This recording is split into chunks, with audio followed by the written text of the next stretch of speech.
Merhaba sayın seyirciler. 22 Mart Cuma akşamı. Şimdiki yayınımızda Ukrayna ve işgal altında olan Kırım'da olup biten, geçtiğimiz günlere ait önemli konu başlıklarından derlediğimiz Türkçe Zaman programımızda ben Ömer Baş sizlerleyim. İyi akşamlar. Rusya bağrına mutlu dönüş değil de işgal.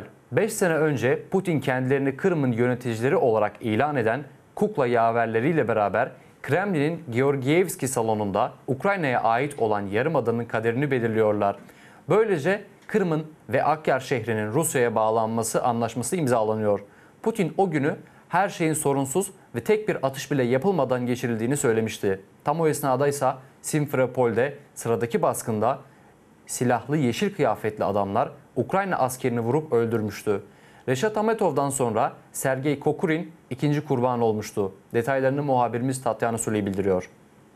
5 sene önce 18 Mart günü Kremlin'in Georgievski salonunun bembeyaz mermer duvarları arasında Putin, Kırım'ın ve Akyar şehrinin Rusya'ya bağlanmasını ifade eden sözlü anlaşmayı imzalıyor.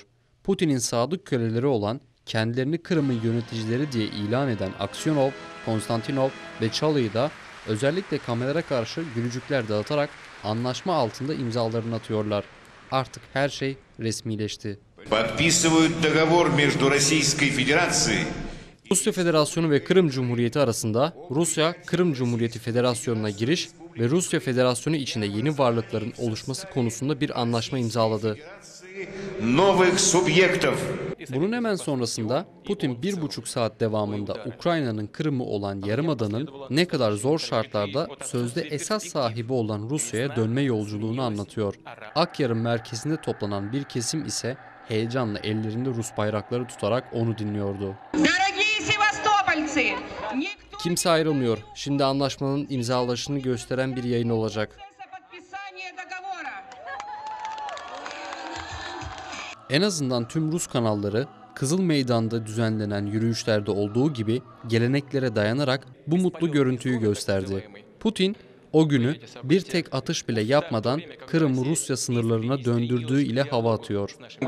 Kırım'da nasıl müdahale ve öfke olduğu hakkında konuşuyorlar. Bunu duymak gerçekten ilginç. Çünkü tarihte müdahalenin tek bir ateşsiz ve tek bir kurbansız geçtiğini hatırlamıyorum. Onun bu sözleri alay edici yalandan başka bir şey değildi. Tam o sıralarda işgal edilmiş Akmescit'te 13. Fotoğramatik merkezine baskın esnasında Rus askeri personeli tüm soğukkanlılığıyla Ukraynalı asker Sergey Kokurin'i 2 kurşunla kalbinden vuruyorlar. Ancak bu görüntüler hiçbir Rus televizyon kanalında gösterilmiyor. Ateş açıldı. Kim kime henüz belli değil. Silahlı bir adam içeriye girdi ve hoş olmayan bir durum başladı.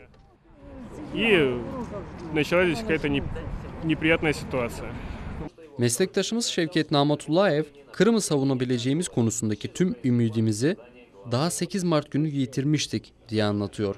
Söylentilere göre Rus askerleri o güne kadar Yarımada'yı terk etmeliydiler. Fakat bu gerçekleşmedi. Onun dediğine göre durumu noktalayan son olay 16 Mart'ta düzenlenen sözde referandum olmuştu. O sırada Şevket'in çekim ekibi Akmescit şehrinin civarlarında bulunan oylama yerlerinden birinde görev başındaydı. Onlar seçimlerde sözde rekor katılımın yapay bir şekilde nasıl elde edildiğini kendi gözleriyle görmüşlerdi. En ilginç şeyler oylama kapandıktan sonra başlandı. Gün devamında Merkezi Oylama Komitesi çalışanları bize seçimlere %50'den fazla katılım olduğunu söylemişlerdi. Sayım bittikten sonra ise ancak %10-15 katılım olduğu ortaya çıkmıştı. Orada 2000 kayıtlı seçmenden sadece 160 kişi oylamaya katılmıştı. Haliyle bu durumda seçimlerde %80 katılım olduğu ve Kırım'ın gönüllü olarak Rusya'ya bağlandığı iddiası söz konusu olamaz. 18 Mart günü Kremlin'den gelen haberler, Meclis Başkan Yardımcısı olan İlmi Umerov'a o senenin ikinci şokunu yaşatmıştı. Olaylardan birkaç gün önce İlmi Ağa babasını kaybetmişti. Kiev'in Ukrayna toprağının işgal edilmesine müsaade etmeyeceğine son ana kadar inandığını, Ukraynalı askerlerin yukarıdan emir alarak Rus işgalcileri gitmeye zorlayacaklarına ümit beslediğini anlatıyor. не имея армии, не имея бюджета, Ukrayna o dönemlerde hiçbir zaman olmadığı Naverno, kadar güçsüzdü. Turchinov'un o sırada görev başına geçeli daha birkaç gün olmuştu. было Ne невозможно askeri güç ожидать, что ne de bütçe Украина vardı. даст Bu какой-то durumda достойный отпор. Ukrayna devletinin layığıyla karşı koyabileceğini beklemek boş hayaldi. Около 300'e 300 yakın askeri Крыму, üs bulunmasına rağmen ни hiçbiri одна из savunmaya них не geçmedi. дала Bir sefer bile никакого silahlar отпора, не было ни kullanılmadı. одной автоматной очереди. O günden bu yana 5 sene geçti. Ancak Rusya'nın kanadı altında vaat edilen refah yerine Kırım uluslararası izolasyon, marketlerde boş raflar, kuraklık ve Rus askerisinin bitmez tükenmez tatbikatlarını elde etti.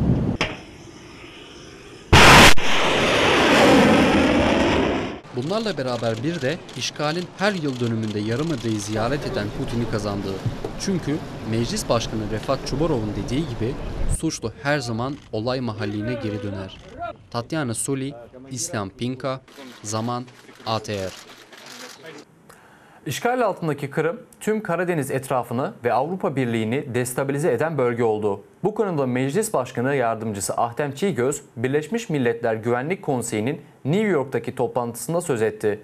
Toplantıda Ukrayna'ya ait toprak olan Kırım'ın işgal edilişinin 5. senesi sebebiyle düzenlendi. Toplantıya Ukraynalı esir denizcinin kızı Olga Oprisko da katıldı. Toplantı esnasında Ukrayna temsilcileri Kırım Yarımadası'nda yaşayan ancak Kırım'ın Rusya tarafından işgal edilmesine karşı çıkanların tutuklamaları, işkenceleri ve tacizleri hakkında anlattılar. Rusya'nın Yarımada'yı askeri bir üs haline getirmek için Kırım'ı ele geçirdiğini tekrar vurguladılar. Bununla beraber tüm bölgede destabilize bir durum yaratmak Rusya'nın amaçlarından biri olduğu söylendi. Ukrayna tarafı Birleşmiş Milletler Güvenlik Konseyi'ndeki meslektaşlarına Rusya'nın saldırganlığı ile ilgili sorularda bu ülkenin veto hakkını kullanmasından mahrum edilmesini teklif etti. То, что Россия поступила таким путем, Rusya'nın bu şekilde hareket etmesi, Kırım'daki vatandaşlarımızın özgürce, barış içerisinde yaşamayı, Ukrayna ile birlikte olmayı ve tüm medeni ülkelere yakın olmaya istemelerine karşı bir intikamdı. Rusça söylüyorum. Rusya temsilcilerinin tebessümlerini görüyorum şu an. Ukrayna'da ve Kırım'da yaptıkları cinayetleri ve yüz binlerce annenin gözyaşına neden oldukları için onları hiçbir zaman affetmeyeceğimizi hatırlatmak istiyorum.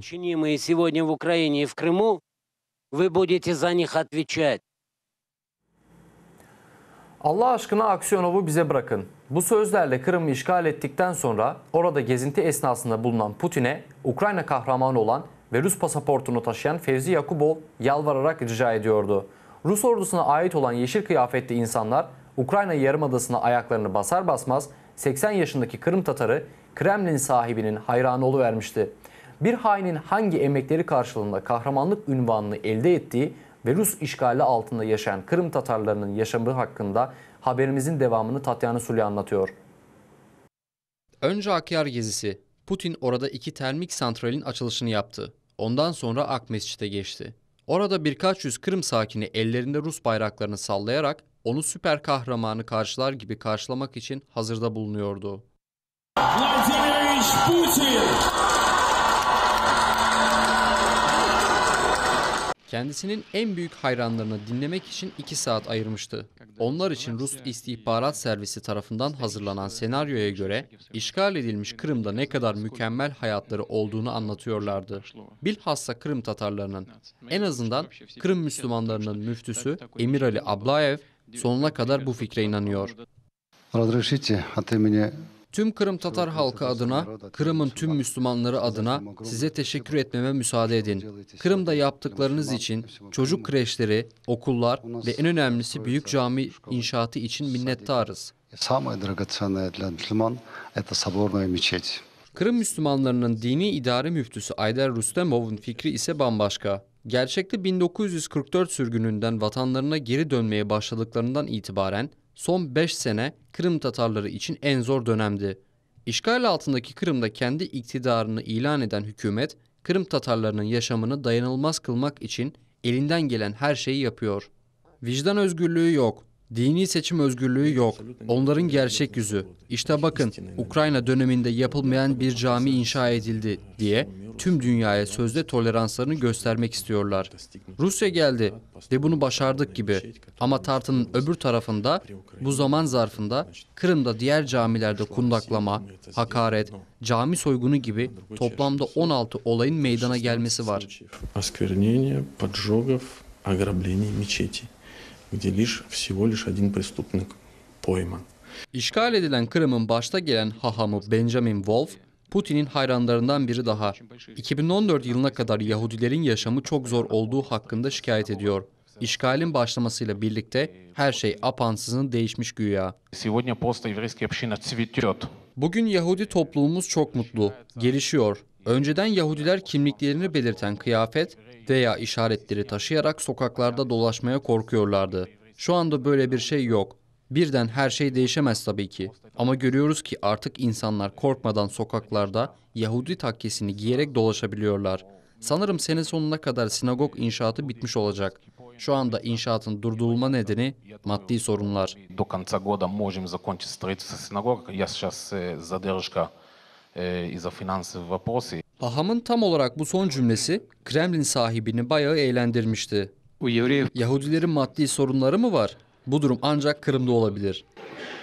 Benjamin Wolf'un anlattıklarının tamamı yalandan ibaret. İşgalciler kirli amaçlarına ulaşmak için her zaman antisemitizmi ve yabancılara karşı düşmanlığı kullandılar. Yahudi Dini Örgütler Birliği Nezaret Kurulu Başkanı Pavel Feldblum'a göre Kırım Yarımadası'ndaki çeşitli milletleri ve dinleri düşmanlık yaratmak suretiyle kavga ettirmek istiyorlar. Çok rahat bir şekilde Yahudi hayatımızı yaşayabiliyoruz. Antisemitizm yani Yahudi düşmanlığı konusu ise Rus propaganda sisteminin bir parçası. Onlar düzenli olarak Yahudileri kendi pis işlerinde kullanıyorlar. Rusya propagandasının amacı Ukrayna'yı faşist ülke şeklinde göstermek. Ama bu tamamen saçmalık. Çünkü aksine onlar faşist. Задача российской пропаганды продемонстрировать, что Украина является антисемитской, фашистской страной, где процветает ксенофобия. Да? Понятно же, что это полный бред, и здесь ровно наоборот. Putin'e sadakat ve aşk ile dolu bakışlarla bakan bu adam, Ukrayna kahramanı olan Fevzi Yakubov. 5 sene önce o bir saniye bile düşünmeden işgalcileri desteklemişti. Şu andaysa 18. asıra ait bir belge ile hava atmaya çalışıyor. Bu doküman, Kırım Tatar soylu ailelerinin Rus İmparatorluğuna bağlılık yeminini ispatlayan belgeden başka bir şey değil. Bu elimdeki belge 1783 yılına ait. O zamanları Kırım Tatar asıl aileleri, beyleri, mirzaları, mollaları Akkaya Dağı'nın tepesinde toplanarak Rusya'ya ve 2. Yekaterina'ya bağlılıklarını yemin ettiler. Принесли присягу, официальную присягу России и императрице Екатерине II. Ancak burada da bir sorun var. Tarih uzmanları böyle bir evrağın hiçbir zaman olmadığını ısrarla iddia ediyorlar. Bu belge işgalciler tarafından yapay olarak tasarlanmış sıradaki yalandan başka bir şey değil. Bu evrağın nereden ortaya çıktığını anlam veremiyorum. Çünkü böyle bir belge tarih boyunca hiç var olmamıştı. Mirzalar bağımlılık yemini vermediler. Herhangi bir evrağı da imzalamadılar. Ayrıca dönemin Kırım Hanı tahtının feshine dair belge imzalamadığı için Giraylar Hanedanı'nın mensupları haklarını talep etmeye imkan sahibi.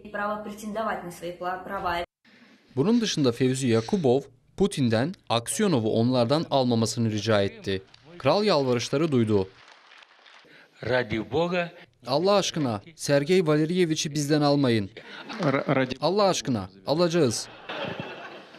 Kırım Tatar halkının lideri Mustafa Abdülcemil Kırımoğlu'na göre 15 sene önce Fevzi Yakubov, Ukrayna kahramanı madalyasını son derece şüpheli bir durumdan dolayı elde etti. O dönemde Fevzi Yakubov, Kırım Tatar Milli Meclisi'nin aldığı karara zıt olarak Yanukovych'in partisinin bölge başkanlığını üstlenmiş ve bu yüzden Ukrayna kahramanı ilan edilmişti. Sonradan pişman olduğunu söylüyordu. Hatta bir daha asla siyasete karışmayacağını söylemişti. Fakat işgalciler geldi ve o yine aynı yoldan gitti. İnsanın kişiliği işte. Mustafa Abdülcemil Kırımoğlu'nun fikrine göre 2014 yılında Rusya Ukrayna'ya ait Kırım'ı çalarken tam olarak Fevzi Yakubov gibi hainlerin desteğiyle bu eğilimi kolaylıkla gerçekleştirmişti. Tatyana Suli, Zaman, ATR. Eden Bekirov'un 100. günü. O 100 gündür Rus esaretinde yavaş yavaş ölüme doğru yürümekte. 100 gün boyunca Kırım Tatarı Eden Bekirov, Akmescit şehrinin cezaevindeki hücrede 7/24 kamera gözetimi altında. Havalandırmaya çıkartılmıyor, ailesi ile görüştürülmüyor. Artık adaletin yerini bulacağına inanmıyor. Rus işgalcileri tarafından işlemeyeceği bir suçla suçlandı. 14 kilogram patlayıcı taşımakla suçlanan Bekirov, parmaklıklar ardına 2 aylığına koyulmuştu. Esaretinin 100. gününde olayların nasıl başladığını, bir baba ve koca olan Eden Bekirov'un ailesinin onsuz hayatlarının nasıl devam ettiklerini buyurun hatırlayalım.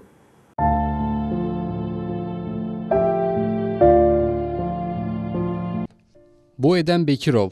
O 58 yıllık hayatının 19'unu mücadeleyle geçirdi.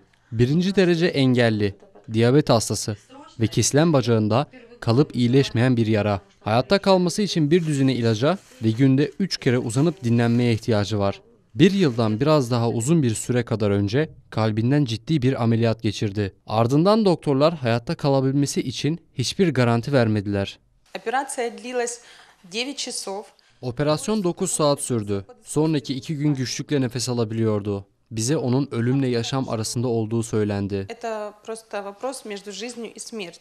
12 Aralık 2018'de Eden Bekirov, işgal altında olan Kırım'a hasta olan annesini ziyaret etmek için gidiyordu. Sabah saat 8'de geçici olarak işgal altında olan Kırım Yarımadası'nın idari sınırında Rus istihbarat ve sınır güçleri tarafından tutuklandı. Ardından kendisini 14 kilogram patlayıcı taşımakla suçladılar. Ertesi gün Eden Bekirov birdenbire Akmescit'teki işgal mahkemesinin sanık koltuğuna oturtuldu. Hakimler Bekirov'un avukatlarının görüş ve savunmalarına hiç aldırmadan Eden Bekirov'u Akmescit hapishanesine yolladı. Orada çok korkunç bir sağlık, temizlik açığı var. Çok küçük bir hücre ve ilk konulduğunda değnekleri ve ayağındaki protez işgalciler tarafından sökülüp alındı. Bu nedenle yürüyemez durumda. Tıbbi bakım verilmediği gibi açık olduğu için iltihaplanan ve günde 3 kere pansuman yapılması gereken yarasına da bakılmıyor.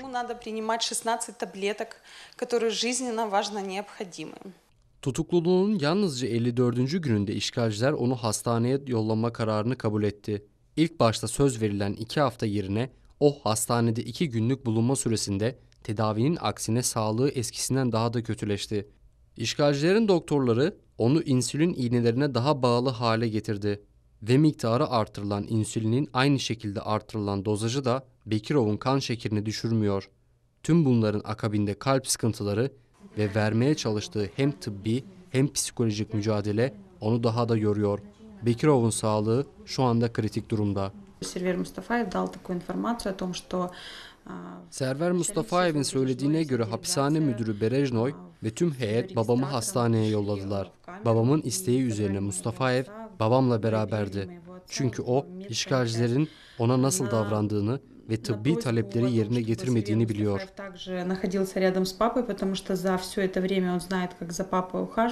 Ne ciddi hastalıkları ne de açıkça saçma ve asılsız iddialar işgal hakimlerini en azından Eden Bekirov'u ev hapsine tutmaya izin vermeye ikna etmedi. Hapiste Nisan'ın 12'sine kadar kalmak zorunda bırakıldı. Akrabaları, sevdikleri ve Kırım'ı olmadan Eden Bekirov kendi hayatını düşünmüyor. Kırım bizim için her şey. Başka hiçbir şey yok. Bana dünyanın neresi teklif edilirse edilsin, Canköy'ün steplerinden başka bir yerde yaşamazdım. Tatyana Suli, Zaman, ATR. Büyükelçi gönül dostlarına resepsiyon düzenledi. Türkiye'nin Ukrayna Büyükelçisi Sayın Yağmur Ahmet Güldere, eşi Seda Hanım'la birlikte Ukraynalı diplomatlar, memurlar ve bilim adamlarını akşam yemeği için evlerinde ağırladılar. Davetliler arasında Kırım Tatar Milli Meclisi üyesi, aynı zamanda Ukrayna'daki Gençlik ve Spor Bakan Yardımcısı olan Gayane Yüksel de bulundu. Türkiye'nin Ukrayna Büyükelçisi Yağmur Ahmet Güldere, Ukrayna'nın Kırım konusundaki tutumu sabit ve değişmez olduğunu belirterek, Yarımada'nın 5 sene önce Rusya tarafından kanunsuzca işgal edilen Ukrayna toprağı olduğunu dile getirdi. Ayrıca Kırım'ın yerli halkı olan Kırım Tatarlarına karşı işgalciler tarafından yapılan baskıların bir an önce durdurulması için Türkiye elinden gelen her şeyi yapacağını söyledi. Bu görüşmeler pek mühim. İnsanlar birbirlerini sadece Facebook'tan ya da böyle resmi görüşmelerden ya da tedbirlerden tanımazlar. İnsanların bir araya gelip laf etmeye ihtiyaçları var. Ve bence Büyükelçilik pek yaxşı bir şey yaptı ve devam etsin. Çünkü bunda hem bilim adamlar var, böyle bir sosyal grubu, iş adamlar var, onlar niye konuşsun. Ondan sonra bunda gelgen Türkiye'den talebeler var. Yani çeşit böyle sosyal gruplar var ve elçilik öz faaliyetine devam etse bu konuda, bu görüşmelerde pek yaxşı olur. Bu pek faydalı görüşmeler. Kırım Tatar Milli Meclis Başkanı Refat Çubarov, Türk Eko-Avrasya Teşkilatı'nın prestijli ödülünü aldı. Bu ödül her yıl Türkiye ile Avrasya ülkeleri arasında dostane ilişkiler kurulmasına katkıda bulunan kişilere ve kuruluşlara veriliyor. Ödülü hak edenler arasında Türk siyasetçiler, bilim adamları ve diğer ülkelerden gelen kamuoyunda tanınan kişiler vardı. Çubarov bu ödülü tüm Kırım Tatar halkının başarısı diye değerlendiriyor. Ben bu mükafatını kabul ettim ama kabul ettiğim vakit dedim ki böyle mükafatlar birinciden her bir Kırım Tatar'a layık. Kırım'da bu Rus taraftan işgal eden Kırım'daki şimdi olan milletimize layık ve ben bu ödülü Kırım Tatar milletine ödül olarak kabul edeyim deyip işte bu ödülge razılık verdim. Ukrayna'nın Zaporojye şehrinde Vatana Hasret adlı Melitopol bölgesinde yaşayan Kırım Tatarlarını anlatan filmin galası geçti. Bu çalışma tarih uzmanı Gülnara Bekirova'nın eseri. Film, bölgede düzenlenen milli, kültürel teşkilatlarının film festivalinin ikincisi olarak düzenlenen program kapsamında sunuldu. Belgeselin ana konusu vatana olan hasret, ana vatan Kırım'a. Başrollerde Kırım Tatarları, onların trajik kaderleri ve yabancı topraklarda yaşamları. Nüfusun %46'sı öldü sürgün olduğu senelerde. Yerli halk olan Kırım Tatarları Mariiski bölgesinde, Orta Asya'da, Kazakistan'da ölmek üzere ana vatan topraklarından sürgün edildiler. Ama sağ kaldılar. Onlar sağ kaldılar. Sürgünlükten sonraki senelerde Kırım Tatarları Yarımada'ya geri dönmeye çalıştılar. Ama çoğunluk bunu başaramadı. Sovyet hükümeti onların Kırım'da yaşamalarına müsaade etmiyordu. Bu yüzden vatana en yakın olan bölgelere yerleşmeye çalıştılar. İşte bu şekilde Melitopol bölgesinde Ukrayna'nın geneline göre en yoğun sayıda olan Kırım Tatar diasporası oluştu. İşte bu yüzden Volodymyr Pugin'in ailesi de buraya yerleşti. Ancak oturma iznini almak burada da zordu. Volodymyr'in annesi içinde bu durum istisna olmadı. Dedim ki o artık yaşlı bir kadın. Birazcık burada, vatan toprağında yaşasın. O ise masaya yumruğunu vurarak bu durum bana bağlı değil dedi. Vatana Hasret filmi yaklaşık 2 saat devam eden hikayeler içeriyor. Festivale filmin kısaltılmış versiyonunu sundular. Bu çalışma izleyicileri kayıtsız bırakmadı.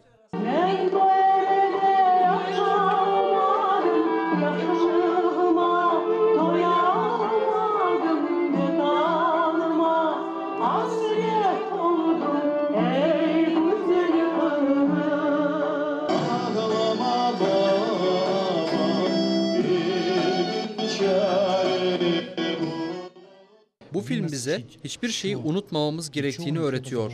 Tam olarak da tarihten alınan dersleri iyi hatırlamamız gerekiyor. Çünkü eğer tarihte aldığımız dersleri hatırlamazsak onlar tekrarlayabilir ve o zaman şu anda Kırım'da gördüğümüz tablo tekrar gerçekleşebilir. Aynı baskılar.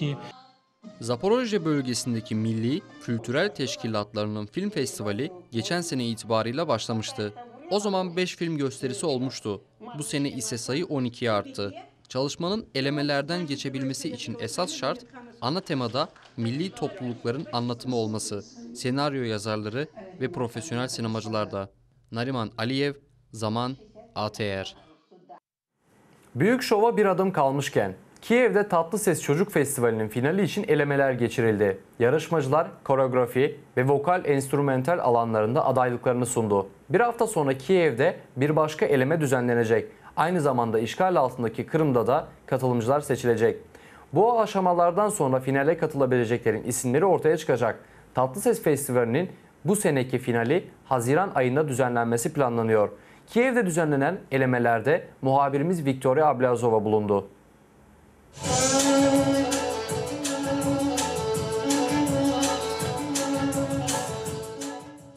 12 yaşındaki Elviye Kataki sahnede yerini aldı. O tatlı sese katılmak için 2 gösteri hazırladı. Kırım Tatar milli oyunlarından Tım Tım'la Orman Perisi isimli modernleştirilmiş sahne oyunu.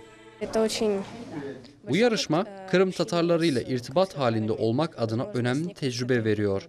Kendi dilini, danslarını, müziğini öğrenmeye çalışan Kırım Tatarlarıyla.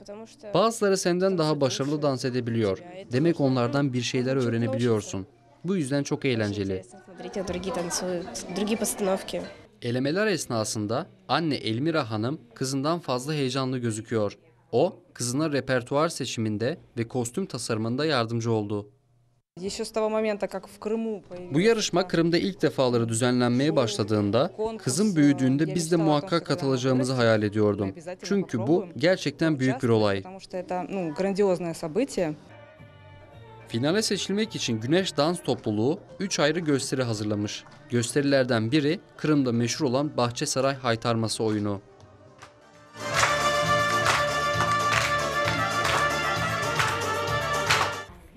Erkek çocuklar ise cesareti simgeleyen milli Kırım Tatar erkek dansını hazırlamışlar.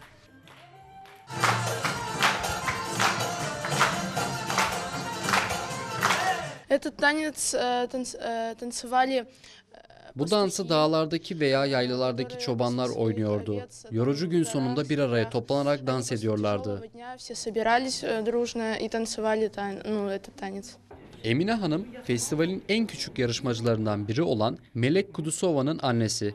Çocuklarla milli kültürlerini öğrendikleri için gurur duyduğunu dile getiriyor.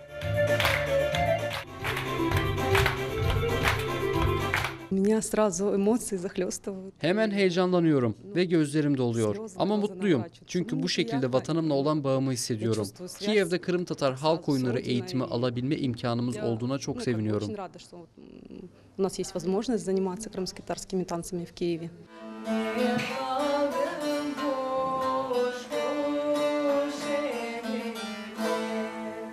Jüri üyelerinin dediğine göre bu sene Kiev seçmelerine hazırlıklı ve donanımlı katılımcılar başvurmuş. Hazırlık süreci az olmasına rağmen çocuklar çok iyi çalışmışlar. Düzenli çalışmaların sonucu çok iyi belli oluyor. Bugün çok sayıda göz kamaştıran gösteriler gördük. Kendimi Kırım'daymışım gibi hissettim. Çocuklar inanılmaz derecede başarılıydı. Gözlerimize inanamadık. Ayrıca kıyafetleri de, keyifleri de çok güzeldi. Kiev'de düzenlenmiş olan ilk seçmelerin sonuçları 2 hafta sonra açıklanacak. Mart'ın 23'ünde Ukrayna'nın başkentinde Tatlıses yarışması için yeni seçmeler geçirilmesi planlanıyor. 24 Mart'ta ise işgal altındaki Kırım'da elemeler düzenlenecek. Viktoria Ablazova, Nikita Proskurin, Hasan Eminov, Zaman, ATR.